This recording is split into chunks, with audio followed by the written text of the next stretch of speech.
Tô eu aqui de novo, família Palmeiras. Sejam todos muito bem-vindos a mais um vídeo do canal. Peço que se inscrevam, deixem o seu like, ativem os sininhos e curtam o vídeo para que possa atingir um maior engajamento e chegar para mais palmeirenses e torcedores de outros clubes, né? Desde que forma respeitosa também são bem-vindos. Falar sobre o que foi aí essa terceira e última rodada aí da Copa do Mundo de Clubes, a última rodada, onde o grupo A e o grupo B, né, estão totalmente ligados ao grupo do Palmeiras, que pertence ao grupo A, porque seria um enfrentamento, né? O primeiro do grupo A pegaria o segundo do grupo B e o segundo do grupo A pegaria o primeiro colocado do grupo B. E o Palmeiras teve sorte, né, no início da rodada, onde o Atlético de Madrid, mesmo não conseguindo a classificação, ganhou do Botafogo. E isso fez com que o Botafogo assumisse a segunda colocação do grupo B, fechasse em segundo. E o PSG, que ganhou do time fraquíssimo dos Estados Unidos, né? O Seattle, e então confirmou a primeira colocação. Então o Palmeiras entrou no jogo contra o Inter Miami sabendo do que precisava nessa rodada, né? Sabendo do que precisava fazer para ficar em primeiro e enfrentar o Botafogo e se livrar do PSG. Mas o Palmeiras se complicou, o Abel fez uma escalação diferente, eu não entendi a escalação do Abel, ele fez muitas trocas, entrou o Evangelista, onde todos imaginavam o Emiliano, que vinha sendo titular, já jogou o Aníbal Moreno no primeiro e segundo jogo, né? Foi super bem, vale se destacar, mas o substituto natural seria o Emiliano, né? Até porque ele é mais um primeiro volante. O Abel acho que não respeitou tanto a equipe do Inter Miami, isso não no mau sentido, acho que ele entrou com um excesso de confiança, jogou com dois segundos volantes, né? Dois camisas 8 em campo, que é o Richard Rios e o Evangelista, e o Palmeiras foi bem frouxo assim, na marcação. O Flaco Lopes todos pediram, né? Todos achavam que seria uma boa opção, mas ele foi bem entrando nos dois jogos anteriores como do banco, né? No segundo tempo, mas já no time titular ele não faz aquela pressão que eu acho que deveria fazer na saída de bola do adversário. Então o time adversário sai com muito mais tranquilidade, tem muito mais espaço na saída de bola, no início da jogada, na linha defensiva, para conduzir ou achar o passe, porque o Flaco Lopes não tem como a característica a velocidade. Então ele não aperta como deveria, né?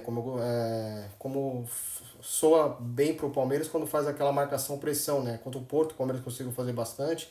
O Vitor Roque não vem atuando bem, mas vale se destacar que essa pressão, essa dinâmica, ele dá uma dinâmica diferente para o time do Palmeiras.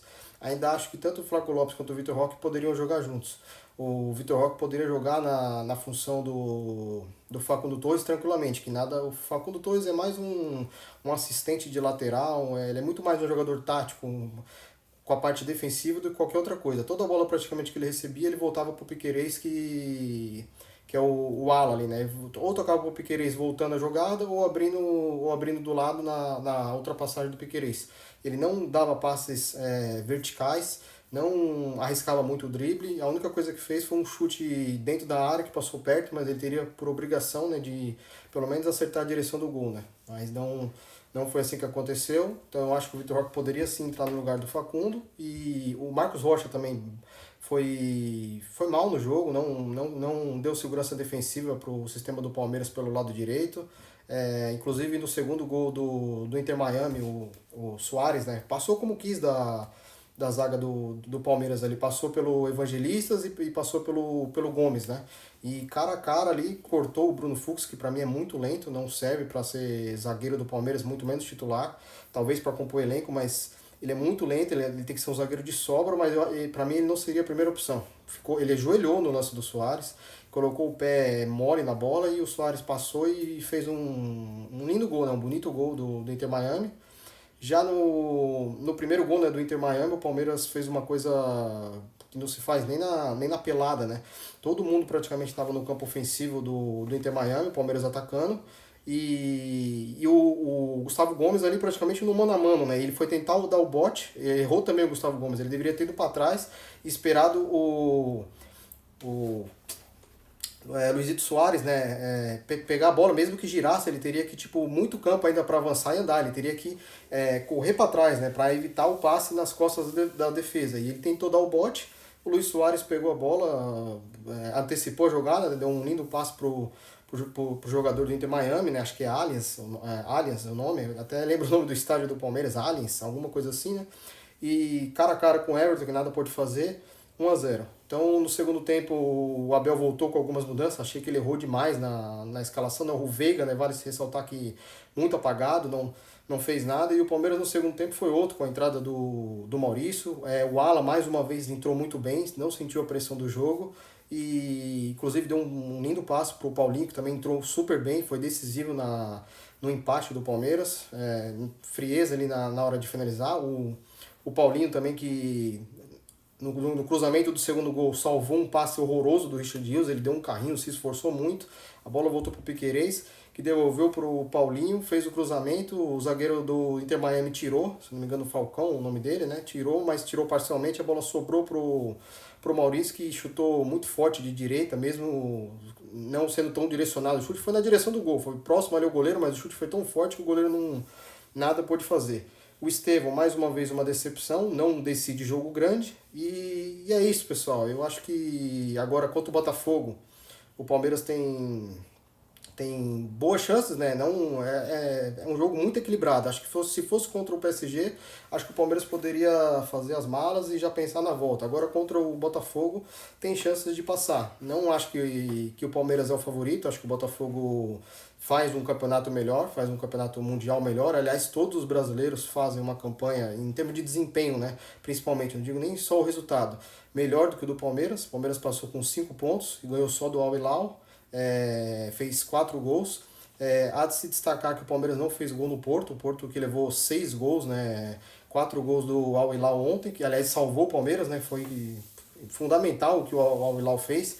Em nenhum momento o Palmeiras ficou em condição de desclassificado, que o Palmeiras correu sérios riscos, mas o Al Hilal sempre fazia um gol quando o Palmeiras mais precisava, o Porto empatava, mas enfim, o Palmeiras, talvez se em algum momento dissesse que o Palmeiras, com essa situação, o Palmeiras estaria eliminado, talvez poderia nem ter chegado ao empate, né? Porque o psicológico ficaria muito difícil. No final das contas, o Palmeiras podia até ter ganhado o jogo. Então, agora pensar numa próxima fase, preparar a equipe. Eu acho que a grande baixa, né, foi não teve ninguém amarelado dos pendurados, mas o Murilo. O Murilo ele teve uma lesão ali no primeiro gol do Inter Miami, foi tentar acompanhar o jogador da equipe americana, travou ali o músculo, né, teve uma lesão muscular na posterior da coxa, então eu acho que provavelmente o Murilo não joga mais esse Mundial, até porque é um tiro curto, e essas lesões assim mesmo, depende do grau, né, mas eu creio que no mínimo 1 a 2, no mínimo uns 10 dias aí, pelo menos, para recuperar. Então, num curto espaço de tempo, dificilmente vai ter condições. Então, creio que o Abel tem muita coisa a trabalhar, muita coisa a melhorar. O Palmeiras não fez a pressão que tinha que fazer, deu muito espaço para o time do Inter Miami, que é um time de veteranos, mas que com ótimos jogadores, né? Messi, Luizito Soares, Busquets, entre outros, né? Jordi Alba, né? Então, um time que sabe jogar, né? Então, se você dá a bola para um time que é de veterano, não tem mais aquela condição física, mas se você dá espaço, é tudo que ele quer para ele jogar à vontade e mostrar ainda o talento, né? Tecnicamente que tem com a bola nos pés. Então o Palmeiras foi frouxo, o Palmeiras foi mal nessa partida. O resultado vale se destacar a classificação, primeiro lugar, se livrar do PSG e a resiliência do Palmeiras, que em nenhum momento, apesar de uma atuação muito fraca, desistiu do jogo. E por inúmeras vezes conseguiu empatar ou virar partidas improváveis. E ontem foi mais uma delas. Então preparar a equipe, fazer as melhores escolhas para o próximo jogo, então para ver o que é, para ver aumentar as chances do Palmeiras, né? Estevão deu uma declaração muito infeliz, e se esse é o pensamento dele, eu sinceramente pensaria possivelmente do Estevão não começar como titular no jogo contra o Botafogo, talvez tentar para um segundo tempo, numa correria, numa velocidade. Eu nunca vi ele pegando uma zaga cansada, porque ele não tem decidido jogos grandes, e então claro que também há de se pensar, porque o Estevão em campo ele preocupa o adversário, mesmo não jogando tão bem ou não decidindo, ele preocupa o adversário, onde pode abrir espaço para outros jogadores chegar com boa condição de finalização, enfim. Então, basicamente é isso, pessoal. Esse foi o pós-jogo, né, da classificação do Palmeiras, das perspectivas aí para o próximo confronto. Então, em breve aí, ao longo das semanas, voltaremos, né? Voltaremos para mais conteúdo do canal. até para esmiuçar melhor aí a projeção, o caminho, né? O Flamengo que pegou um adversário muito difícil, mudou o chaveamento, né? Pegou o Bayern de Munique, acho que o Flamengo se deu super mal. O PSG também está do lado dele, do outro lado da chave. Então, ao longo da semana aí a gente vai fazer uma análise melhor, de perspectiva, escalação, o que o Palmeiras pode fazer para dar sequência aí e continuar sonhando com uma possível classificação aí para as quartas de finais do Mundial. Vai ser muito duro, vai ser muito difícil, mas que essa má partida do Palmeiras sirva de aprendizado, sirva de lição e que o Palmeiras possa desempenhar melhor até para ter mais chances de performar, né? E quem sabe passar pelo Botafogo. É possível, fácil não vai ser, mas estamos na torcida, estamos na luta, né? Então é isso, pessoal. Um forte abraço aí, até o próximo vídeo.